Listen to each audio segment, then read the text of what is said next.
Joining us right now is defense attorney, author, and Harvard Law professor emeritus, Alan Dershowitz. Alan, good to see you. Nice to see you. Is this a move that should concern the president, bringing Weissman on? Sure. We're seeing a game of three-dimensional chess. Mueller is sending a very powerful message to the White House. We have a flipper. You have some potential flippies out there, especially Flynn. Flynn's lawyers are now sending a message to the White House as well. We may flip. We're not going to allow our client to go to jail. You have a choice. If you don't want him to flip, you have the option of pardoning him. If you pardon him, he doesn't flip. If you don't pardon him, he flips. So he's cooperating with the special prosecutor, well, Michael Flynn. What I think is happening is his lawyer announced publicly, which is very odd, we have a story to tell. Please give us immunity. I think it may be a bluff. We're not sure he has a great story to tell. But he's certainly, by that public message, trying to get the attention of the Oval Office, trying to get the president to say, you can stop all this by pardoning Flynn. Now, pardoning Flynn would be a political cost, very heavy cost for the president. So the stakes have gone up all over the place. Wow. This is the way tough defense attorneys and tough prosecutors go after each other and play the game. I have seen this game. I have participated in it, and I know how rough and tumble it can become. Wow, it sounds it, James. Professor, I wanted to ask you about Andrew Weissman, Clinton donor, also has been sharply criticized by a newspaper that was owned by Jared Kushner. He's now apparently investigating Jared Kushner.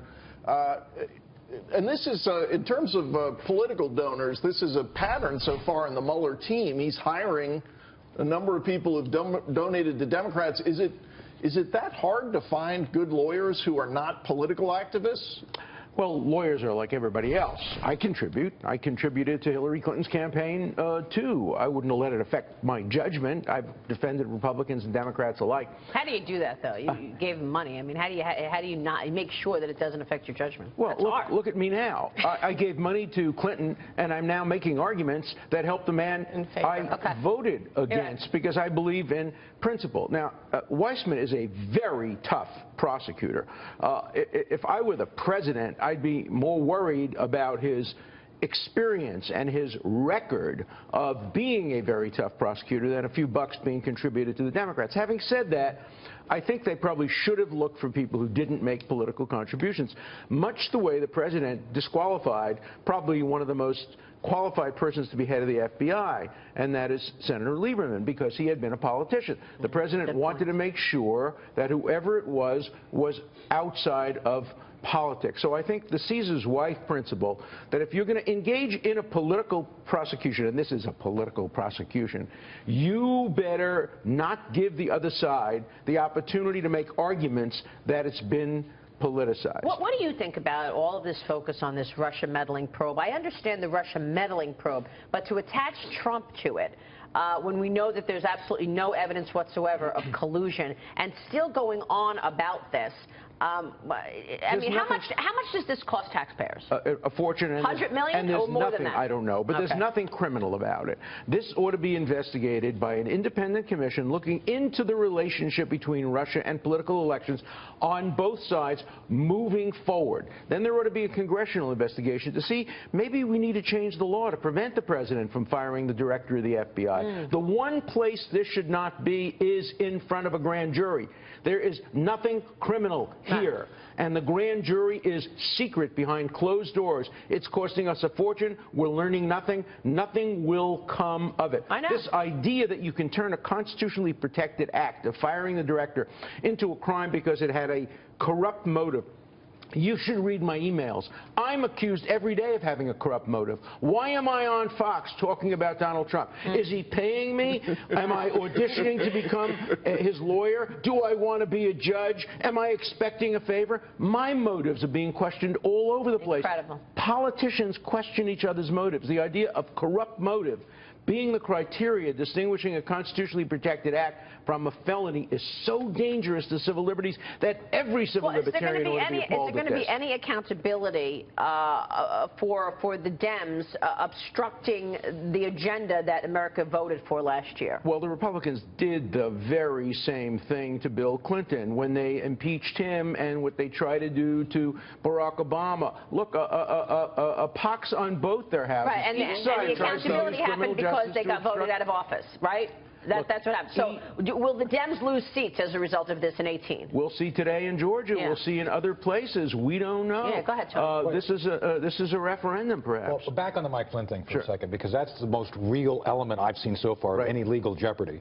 Simply because Mike is willing to talk doesn't mean he's flipping. This is one of those things where I think people are reading far too much into a sinister motive here.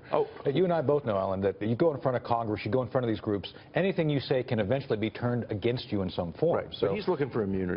Well, wouldn't you, though, be? Of course. Because you don't want to say anything can be used against you later. But I would never, ever ask for immunity publicly. Well, I would go quietly to the prosecutor and say, here's my story. But his lawyer is very smart. Why is he asking for immunity publicly? Because he's sending a message to the President of the United States. You want me not to get immunity? Pardon me. Pardon me. Pardon my client. Last thing, we talked about how there's no evidence yet of collusion. It seems interesting as you watch Mueller build his team and assign people to different tasks, he seems to be assigning them largely to things other than looking for evidence of collusion. Does that mean he's already decided there's nothing there? I don't think there's anything there criminally on collusion. What he's looking for is to make a case against Flynn for example, failure to list some of these things, then go to Flynn and say, you want to go to jail? You have a family. There's a way out of this. Weissman is an expert at that. He has flipped better witnesses and stronger witnesses than Flynn. That's the goal of prosecutors. I once debated Rudy Giuliani in my class, and he put a bunch of dominoes up on the blackboard, and he said, if I ever have to bring somebody to trial, I have failed. My goal is to flip the first guy on the second guy on the third guy, ultimately get them all flipped, and finally go after the big guy on the top, and the evidence is so overwhelming he'll plead guilty. That's the way prosecutors operate, and defense attorneys operate by using that to their advantage and trying to make sure their client is the one who's given a get-out-of-jail-free ticket, and they can turn it. You know, the first rule in America is if you're going to commit a crime, always commit it with somebody more important than you are. So you can flip on them and they can't flip on you.